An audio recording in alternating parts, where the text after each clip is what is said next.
Hello, I'm going to try and pack in quite a lot of gardening news at the moment, because even though there's not tons going on, there's tons going on. Next week I'll be doing runner beans, but until then I thought I'd talk about radishes and also a principle called successional planting. So this is 2 rows of radish that have been in there 3 or 4 weeks, but these went in 2 weeks afterwards, so obviously the difference in size.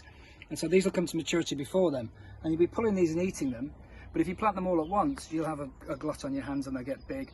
Whereas this way, just keep coming back and you'll get what you need. It's the same with lettuces. You could run one and then 2 weeks later sow another lot.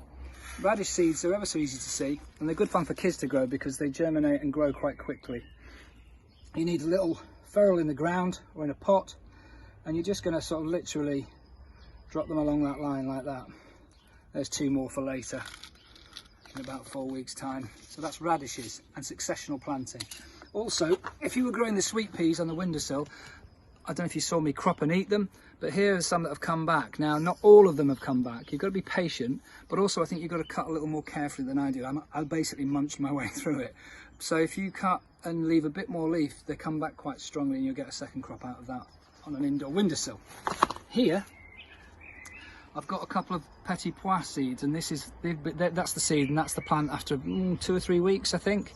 That's going to grow and produce really beautiful sweet peas, but I'm just going to put those 2 at the base of the fruit tree, let them clamber up and just pick the pods just as I walk past, really. So that's quite fun. You don't need a lot of ground to do that in. Peas are brilliant, and they're quite resistant to shade and lots of other things. They're a strong plant. Not very resistant to pigeons though, so watch that. So over here, just a quick catch up. These are the potatoes that I put in, the new potatoes. I think they've been in 3 or 4 weeks.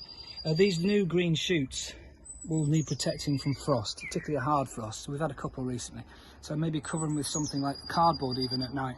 The ones in the bucket are doing pretty well too. They're the broad beans, if you've seen them going out. They're kind of quietly establishing themselves. They're quite a few months away from being edible.